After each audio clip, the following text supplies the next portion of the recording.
ان محفلوں میں بھی ہنسنا، ارے ان محفلوں میں آنے والے کا معمول یہ ہو ہنستا ہوا آئے روتا ہوا واپس جائے، سب ہے جلسہ کامیاب۔ اور یہاں جیسے کل ہنس رہے تھے ویسے محفل میں بھی ٹھٹے ہو رہے ہیں، عجیب کیفیت بنا دی آپ نے۔ تو جب بھی مصطفیٰ جان رحمت کے ذکر کی محفل میں جانے کا موقع میسر آ جائے، میرے بھائی 1 گھنٹہ بیٹھو لیکن ادب کے ساتھ بیٹھو، اور اس سے بہتر موقع اور کہاں ملے گا؟ سارے لوگ اپنے اپنے گھروں پہ سو رہے ہیں، لیکن یہ اللہ کا فضل ہے، مصطفیٰ کی مہربانیاں ہیں کہ اس رب نے، اس محبوب نے اپنے ذکر کی محفل میں ہمیں اور آپ کو بٹھا رکھا ہے۔ سمجھ رہے ہیں آپ؟ تو یہ ادب کا مقام ہے، ادب کی محفلیں ہیں۔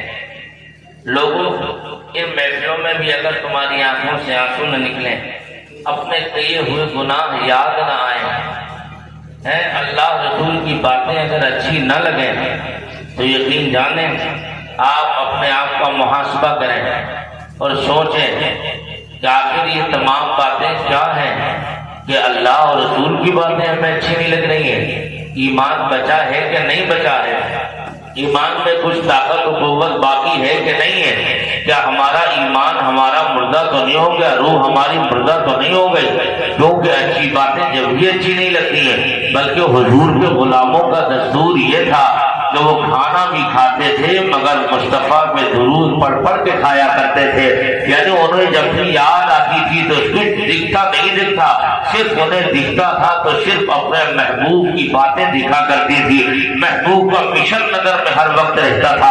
اے لوگوں تم بھی حضور کے ذکر کی محفل میں بیٹھے ہو تو تم اگر ان جیسے نہیں بن سکتے ہو تو کم از کم ان کی محبت اپنے سینے میں ڈال کر کچھ تو غلامی کا حق ادا کرنے کی طاقت رکھ رہے ہو۔ حضرات کی عبد القادر جیلانی ہے، مدرسے میں آ گئے، 18 سال کی عمر میں مدرسے میں داخلہ لیا تھا، 7 سال تک سرکار غوث پاک مدرسے میں تعلیم حاصل کرتے رہے، 25 سال کی زندگی عمر ہو گئی غوث پاک کی، اور جب تعلیم ظاہری علوم حاصل ہو گئے، آپ نے علم شریعت جب مکمل کر لیا، تب تاریخ بتاتی ہے اسی بغداد شریف کے قریب ایک جنگل ہے، جس جنگل کو زمانہ مدائن شریف کے جنگل کے نام سے یاد کیا جاتا ہے۔ اس جنگل میں عبد القادر نکل گئے، اب اسی عبادت میں لگے ہیں، اللہ اللہ کی ورد زبان پر ہے۔ ارشاد فرماتے ہیں میں 25 سال تک مدائن کے جنگلوں میں اللہ اللہ کرتا رہا، اور کیفیت کیا تھی؟ ارشاد فرماتے ہیں جب مجھے بھوک لگتی تو پیڑوں کے پتے کھا لیتا، جب مجھے بھوک لگتی تو پیڑوں کی چھالیں کھا کھا کر بھوک مٹاتا، اور اپنی مستی میں اپنے رب کو یاد کرتا رہتا، اور آخر میں ایک مرتبہ فرماتے ہیں اور جب میں اس منزل پہ پہنچ گیا، ایک دن میں جنگل کے پیچھے بیچ بیٹھا تھا اور میں اپنی مستی میں اپنے رب کو ذکر کر رہا تھا، اپنے مولا کو یاد کر رہا تھا، اور زبان سے اللہ اللہ کا وظیفہ جاری تھا۔ ارشاد فرماتے ہیں اور میں اسی جنگل کے پیچھے بیچ بیٹھ کر زبان سے اللہ اللہ کہہ رہا تھا، تو میں نے دیکھا جنگل کے چرندوں پرندوں تمام جانوروں نے حلقہ بنا لیا اور مجھے اس کے پیچھے بیچ لے لیا، چار پانی سے جنگل کے جانور بیٹھ گئے اور میں اللہ اللہ کے وظیفے میں مست تھا۔ تو عبد القادر کہتے ہیں ادھر میں اللہ اللہ کہتا جا رہا تھا تو میرے ساتھ جنگل کے جانور بھی اللہ اللہ کہتے جا رہے تھے۔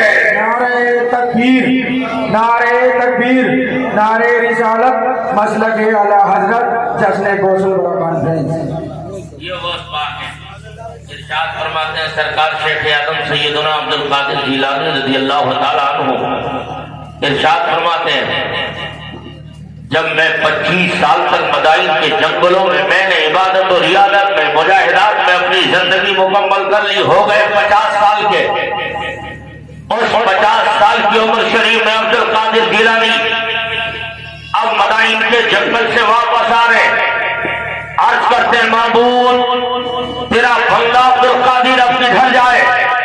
عبد القادر کہاں رہے؟ آواز آتی ہے میرے بندے عبد القادر تو بغداد ہی میں قیام کر، عرض مولا اس بغداد میں میرا دل نہیں لگتا. اس بغداد کے اندر وہ لوگ بھی ہیں جو نمازیں چھوڑ دیتے ہیں, وہ لوگ بھی ہیں جو زکات نہیں دیتے, وہ لوگ بھی ہیں جو صاحب استطاعت ہے مگر حج نہیں کرتے, لوگوں کا مال غصب کیے بیٹھے. میرے مولا یہاں عبد القادر کا دل نہیں لگتا. پھر آواز آتی عبد القادر بغداد میں رہے. جب 2-3 مرتبہ یہ باتیں ہو گئی تو پھر عرض کرتے مولا دل نہیں لگتا بغداد میں. تو مشین تو جواب آتا ہے, آواز آتی ہے او عبد القادر سن لے, یہ بغداد ہم نے بسایا ہی تیری وجہ سے ہے, یہ بغداد بنایا تیرے لیے ہے, بغداد میں رہ. عرض کرتے مولا جب بغداد میں رکھنا ہے تو میری شرط ہے. تو عبد القادر جیلانی کہتے ہیں میں نے اپنے مولا کی بارگاہ میں 70 شرطوں کو رکھ دیا اور ارشاد فرماتے ہیں میرے رب نے میری 70 شرطوں کو, ہر ایک شرط کو 70 مرتبہ قبول فرمایا ہے. اور جب یہ کیفیت دیکھی, اب سرکار شیخ اعظم عبد القادر جیلانی ہے اپنے بابو شیخ میں کھڑے ہوئے ہیں اور آسمان کی جانب دیکھ کر مسکرا رہے ہیں. اور مسکراتے ہوئے جب ایک غلام نے دیکھا تو غلام نے دیکھ کر عرض کیا سرکار یہ تو بتا دیجیے یہ مسکرانے کی وجہ کیا ہے, آپ اوپر دیکھ رہے ہیں مسکرانے راز کیا ہے.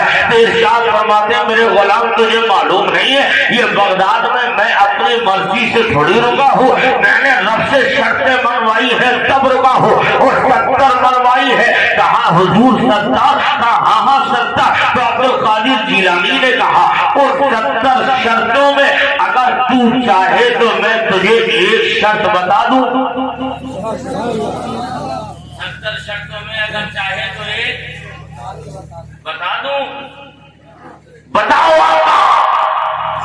ارشاد فرماتے اور 70 شرطوں میں عبد القادر کی ایک شرط یہ ہے میں نے رب کی بار کیا تھا معبود جو میرا نام لینے والا ہو, مجھ سے محبت کرنے والا ہو, مولا اسے اس وقت تک موت مت عطا کرنا جب تک اسے زندگی میں توبہ کی توفیق نصیب نہ ہو جائے.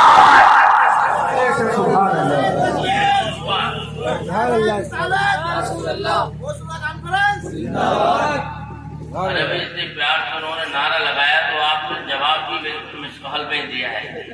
زندہ دلی سے جواب دیں.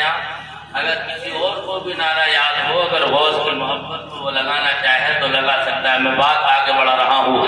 سرکار شیخ اعظم عبد القادر جیلانی ہے. اب آؤ اسی غوث کی بات کر رہا ہوں. غوث اعظم اب اپنے وہاں مدرسے میں ہے. اب اس مدرسے کی شام سنو. سرکار غوث اعظم کی بارگاہ میں لوگ علم دین حاصل کرنے کے لیے آ رہے ہیں, لوگ علم دین حاصل کرنے کے لیے آ رہے ہیں. اس قدر دین کے لیے کوئی حدیث کا علم حدیث سیکھنے کے لیے آ رہا ہے, کوئی اصول حدیث کے لیے آ رہا ہے. ابھی تھوڑا سا وقت گزرا تھا, وہی مدرسہ ہے. اس وقت میں عبد القادر کی درسگاہ پورے علاقے میں مشہور ہو گئے. کہاں پہ جہاں پہ شریعت بھی ملا کرتی ہے, طریقت بھی ملا کرتی ہے, جہاں پہ نگاہوں سے عشق کا جام بھی پلایا جاتا ہے. حضرات تاریخ بتا رہی ہے یہ وہی عبد القادر جیلانی ہے جس کی عظمتوں کا کوئی جواب نہیں ہے, جس کی بلندی اور سر بلندی کا کوئی جواب نہیں ہے. یہ سرکار شیخ اعظم عبد القادر جیلانی ہے. حضرات یاد رکھنا یہ وہی غوث ہے. ارشاد فرماتے ہیں جب مقام راز میں پہنچ گئے اور آواز کا ارشاد فرماتے ہیں لوگوں تمہیں معلوم نہیں عبد القادر کا مقام کیا ہے. لوگوں نے کہا